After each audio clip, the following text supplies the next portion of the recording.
The photograph haunted him like a light left on in a room he refused to enter. It fell from the diary as if the pages themselves wanted to be honest for once. A younger JR, coat crisp, smile practiced, standing beside a woman whose calm face made unease feel civilized. South Fork glowed behind them, the lawn trimmed into submission, the porch rails white and proper. The picture looked clean. It did not feel clean. He didn't name her in that entry. He didn't need to. He described her the way a man describes a locked door he's chosen not to open, details without a name, angles without a handle, her eyes quiet, her posture straight, her hand holding his sleeve as if she already understood gravity in men. On the back, he'd scrawled with impatient certainty. She knew. Long before anyone else did. The man reading now, our narrator, didn't know yet which she JR meant. The diary spoke like a man at a bar who wants to confess without surrendering. But as he read deeper, the picture sharpened, grain by grain, truth by truth. The first time JR saw her, he was already building something that would never need her. That was his favorite way to meet people. He liked arriving with the advantage. She came to South Fork in a tan dress that said she knew the weather and didn't care for it, in a car that wasn't old enough to be prideful, not new enough to be accused of trying. The housekeeper had let her in because she carried herself like a person no one questioned. In his diary, he wrote about the way she looked at the portrait of Miss Ellie in the front hall, not in reverence, not in competition, just to measure the past with the present. Most folks, he scribbled, get small around the Ewing's ghosts. She measured the room instead. She said she was there about a tract of land outside Braddock, a small patch on a map, a sliver of nothing, the kind of nothing that became something when a man with a hat and a hunger stood over it. She had papers in her bag, straighter than her smile, and she asked him for 5 minutes that became 20. When she left, he wrote down 2 sentences he later crossed out. She wants to be bought, and she wants not to be owned. He couldn't decide which truth he liked better, so he underlined both and kept them. Back then, Sue Ellen still walked the halls, like a soft echo of a storm that refused to break. Bobby still believed a man could be decent and also be a Ewing. Cliff strained for leverage, like a man reaching for a rung that always moved. The woman in the photograph did not strain. She walked at the same pace as time. J.R. would admit only to paper that this made him nervous. The next entry described a night of bourbon and pretense. Dusk rolled over the fields in that slow Texas way that made everything look noble and temporary. He met the woman again under the pretext of a dinner to discuss survey rights. She picked a steakhouse outside the center of town where nobody asked questions and everybody knew the answers. He teased the conversation toward price. She steered it back toward terms. If there was oil under Braddock's unimportant corner, she wanted a share, not a number. He didn't like that. Numbers you can drown in paper. Shares you have to live with. She laughed once JR wrote it down as a strategic laugh, the kind a person deploys like a witness and said, "You've built a world where you don't have to keep promises. I'm here to ask you to keep one anyway." He made a note in the margin. People who speak like judges aren't always honest, but they are dangerous. The entry ended with a sentence that looked longer because of the pressure of his pen. I'm only afraid of people who aren't for sale. He didn't like being afraid. He turned it into interest, then into pursuit. He always did. He had Ray check the plats. At Sunday dinner, forks clicked like arguments. Bobby made a point of asking about a feed supplier. J.R. made a point of answering as if he hadn't already fixed the feed and the supplier and the weather report for the week. Miss Ellie looked at them the way a woman looks at a storm she already lived through 40 times. Sue Ellen poured wine and smiled the way people smile when they want to stay in a room without choosing to be in it. When the conversation turned, as it always did, to what they were proud of, J.R. offered something small and useless. "Pride is something you place like furniture," he wrote. "Make the big pieces small, or the small pieces will topple you." When Lucy asked if he'd be around that week, he lied. The diary made no apology. It did not believe in contrition for a lie that saved time. After dinner, the woman in the photograph sat again with him on the back porch, uninvited, unafraid. She held the contract he'd had typed so carefully the ink must have worn grooves in the paper. She slid it back to him, signature line clean, margin notes few. "I said a share," she reminded him, "not a number." He had a laugh ready, the easy one, the one that made men feel bought and fools feel blessed, but he didn't use it. He asked what she wanted. She named it, and he called it absurd.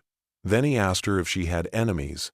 She said, "Not yet," and looked at the house as if she'd just been introduced to the concept.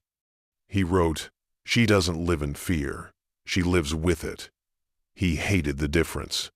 He closed the diary mid-sentence.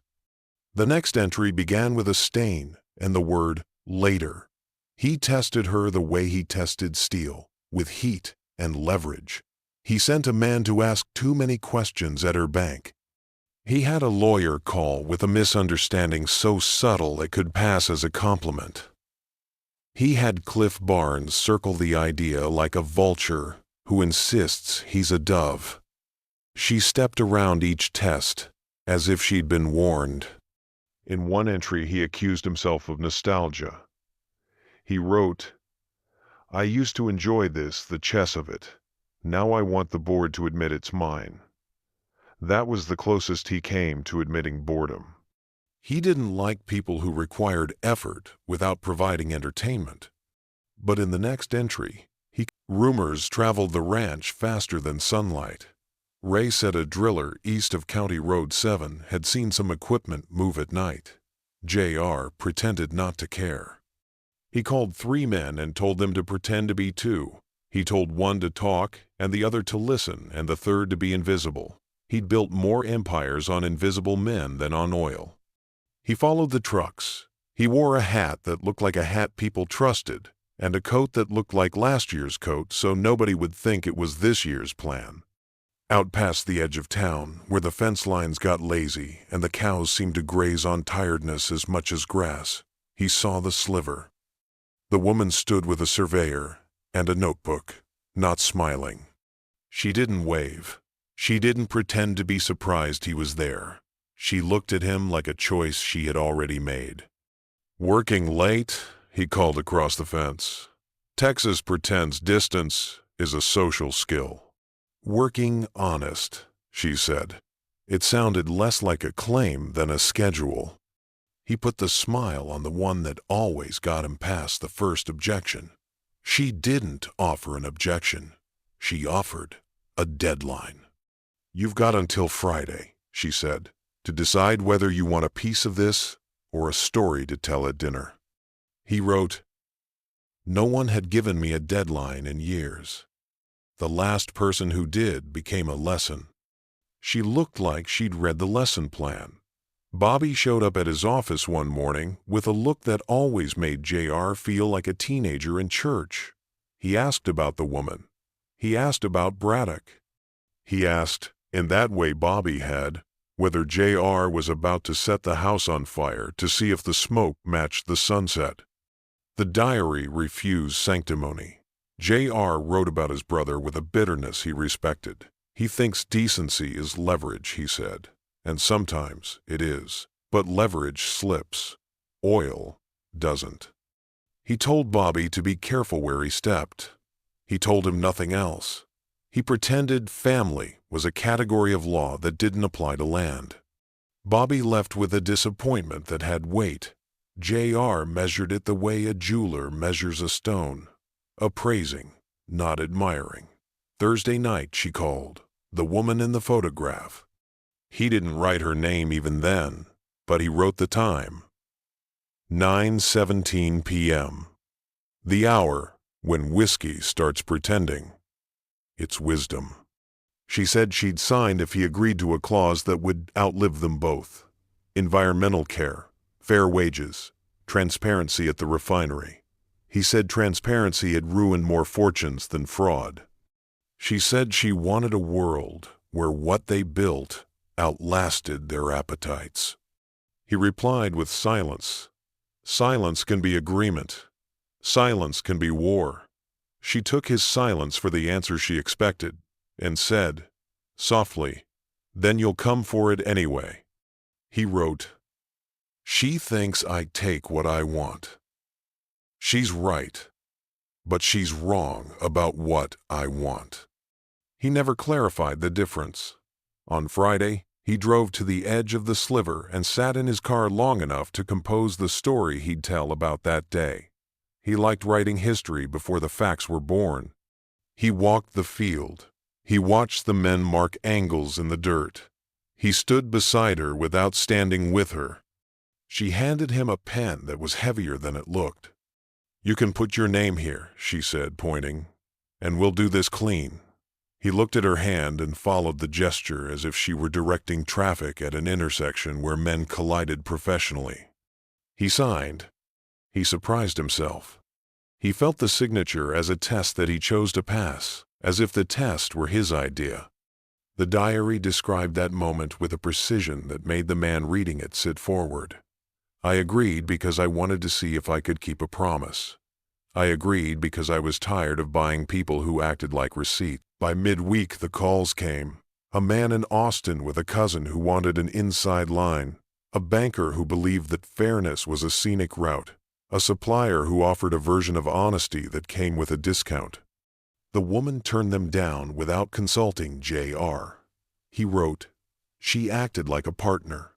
I acted like a man who had hired her to act like a partner." He noticed the change before he admitted it. He wasn't bored. He was hungry, but hunger can be a blueprint or an appetite. He hadn't decided which one he was feeding. The first test of the partnership came in the form of a survey that threatened to redraw the sliver into something that looked like an error. The woman asked for patience. J.R. preferred velocity. He called a man to call a man. The woman discovered the second man and found the first. He called her clever. She called him predictable. The diary split the difference. Sue Ellen saw the contract on his desk and didn't touch it. She said, "You've built rooms in this house with doors that don't open. That woman will want windows." He said windows were good for seeing, bad for strategy. She said people died in rooms without air. He told her he wasn't planning to die. The diary recorded a softer note than he would have allowed in the morning. She always knows where the air is. Finally, he wrote the photograph down, as if he were testifying. It was taken by a ranch hand whose niece wanted to practice with a camera. The woman had come by that afternoon to look at the easement language one last time. He had walked her to the drive. She had put her hand on his sleeve. Not romance, not claim, just a pressure point to see if he twitched. He didn't. He smiled the way a man smiles when he knows the photographer will be remembered more than the subject. On the back, he wrote, "She knew because she did. She knew he would sign if she asked in public. She knew he wouldn't betray her for something as small as money. He would betray her only for something as large as himself. She knew when to be silent. She knew when to say Friday. She knew to place her hand on his arm, not his wrist. He wanted to be angry about the manipulation. He consigned it to admiration. Cliff came around with a grin that always looked borrowed. He tried to scare the woman with words like litigation and legacy. She listened the way you listen to a sermon you don't believe, but respect for its structure. J.R. Let Cliff talk, because Cliff talking was better than Cliff thinking. The diary thanked Cliff for his service with a sentence that smiled. Some men build ladders they never climb. You can rent the ladder. They hit oil. Not enough to make a man write a hymn, enough to make him add a verse. The diary turned brief for 2 entries, production numbers, trucking routes. A note about a distributor who spoke like he'd learned English from a ledger. The woman insisted on a safety drill. J.R. described it with the bemusement of a general asked to hold a door. But the drill saved a man 3 weeks later when a valve thought about failing. J.R. wrote, "She's not inconvenient. She's insurance." He underlined it as if he were teaching himself a new word. There was a celebration, because people require them. South Fork looked like a memory it would choose to remember. Lights strung, music that didn't apologize for being loud, drinks poured into truths people would deny on Monday. The woman came in a black dress that said she had ranked the possible outcomes and prepared for all of them. She thanked Miss Ellie, she thanked Ray, she did not thank J.R. in front of the crowd. She walked the field of faces like a surveyor walking lines. J.R. wrote that he wanted to be angry and instead became curious. "Why do I care if she thanks me?" he wrote. "Since when do I measure my power in public gratitude?" He didn't answer. He drank. He smiled. He stored the question like the diary took a turn the reader could feel in his hands. Ink heavy, lines sharp. He wrote about a shadow at the edge of the ranch boots that left deliberate prints, a hat that didn't tip. He wrote about the word warning without writing it. He wrote about hiring 1 man and firing 2. He wrote about the strange sensation of being hunted without being afraid. It's not fear, he told himself. It's attention. The diary did not agree or disagree. It simply recorded. He did not tell the woman. He did not tell Bobby. He did not tell Sue Ellen. He walked South Fork at night and listened to sounds he pretended he could categorize. Wind, animal, memory, consequence. Pressure turns, even good clauses, cruel. A regulatory note arrived with more tone than authority. The woman said it was nothing. J.R. said, "Nothing is how something sneaks in the back door." He called a man who owed him 5. The man said he could make it disappear. The woman said disappearance wasn't the point. The point was to be able to name what you've done without flinching. He chose the man anyway. The clause softened like bread left in a pocket. The woman didn't find out for a week. And when she did, she didn't raise her voice. She stopped it. She reversed it. She told him if he wanted a partner who looked the other way, he could find one down the street at cost plus delivery. He wrote, "She speaks like a lawyer. She argues like a farmer. She wins like a saint who forgot to be nice." The partnership should have broken then. And perhaps it did. He didn't say. He only wrote about the way he stood at the kitchen sink and watched dawn write itself onto the pasture. He wrote about feeling almost relieved at the thought of ending it. This experiment in windows and better air. He wrote about picking up the phone and putting it back down, twice. He went to the sliver instead and watched the pump rise and fall like an argument learning how to pray.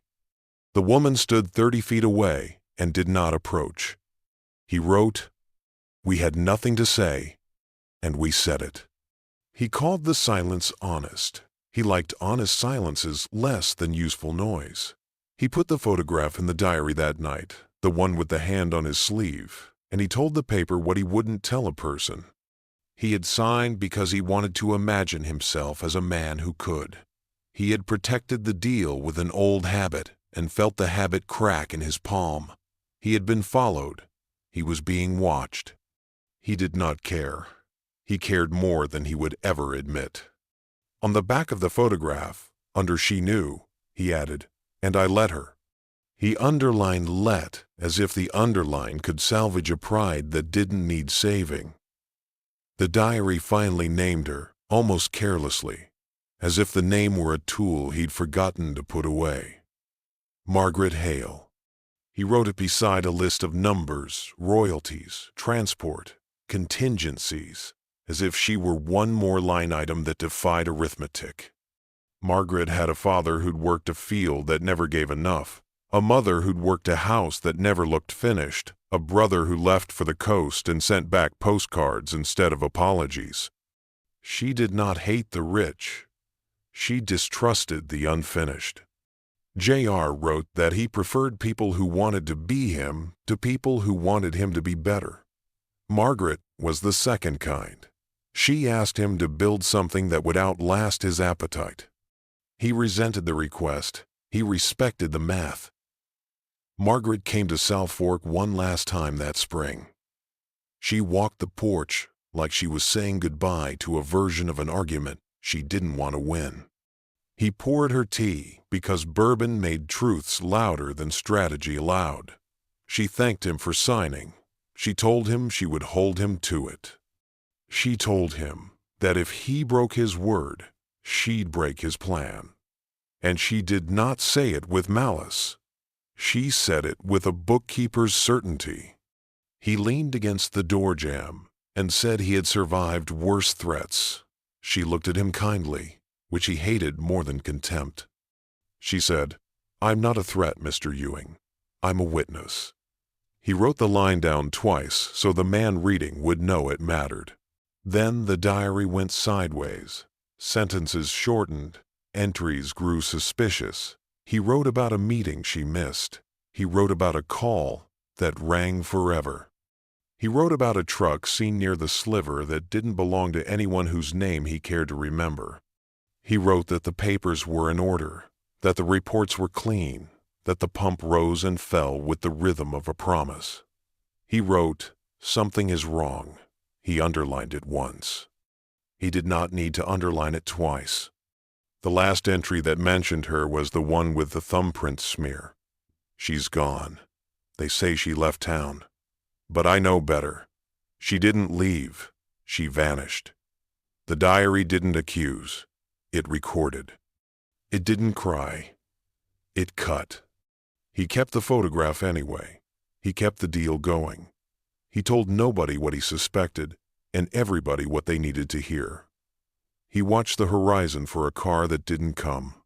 He put the pen down and didn't pick it up for 3 days, which for J.R. was an eternity and a confession. The last pages of that section read like a man walking around a shadow to see if it had a face. He noted which hands were clean and which were busy. He noted who asked about Margaret and who asked about margins. He wrote a sentence that might have been an apology if he'd believed in them. "I should have protected her from the way the world works." He added, "But I built the world." He closed the book. The man reading now set the diary down and looked at the photograph again. The hand on the sleeve, the calm in her face, the White House behind like a witness that never aged. He understood then why J.R. had written "She Knew." Margaret Hale had understood that signing with J.R. wasn't victory. It was a vow, and vows in that county were old-fashioned weapons that cut both ways. He flipped to the next page. The ink changed color like weather. The entry began with a date and no greeting.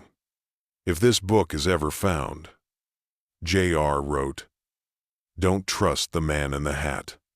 The reader glanced at the window as if the ranch could lean closer. He remembered the boots on gravel. He remembered a shadow like patience. He turned the page with slower hands. J.R. wrote one more sentence under the warning. "South Fork has more graves than fields." He didn't mean bones. He meant promises. He meant people. He might also have meant bones. The man closed the diary and looked at the photograph one last time under the lamp. The woman in the picture did not look frightened. She looked like a person who added up what men said and what men did and kept the numbers separate until they matched. She had not left. She had been removed. The math continued without her. The pump rose and fell. The contract paid on time. The ranch glowed at dusk like a lie dressed for church. He put the photograph back between the pages, exactly where it had fallen. He breathed the barn dust in like ritual. He said nothing. He turned off the light and listened for boots. Somewhere out past the fence line, something moved the way a thought moves before it becomes a plan. The night didn't answer his questions. It never did. But the diary had, at last, asked the right one. What does a man like J.R. owe a woman like Margaret Hale after he's already signed his name? The answer would require a grave or a window. J.R. had never been good with windows.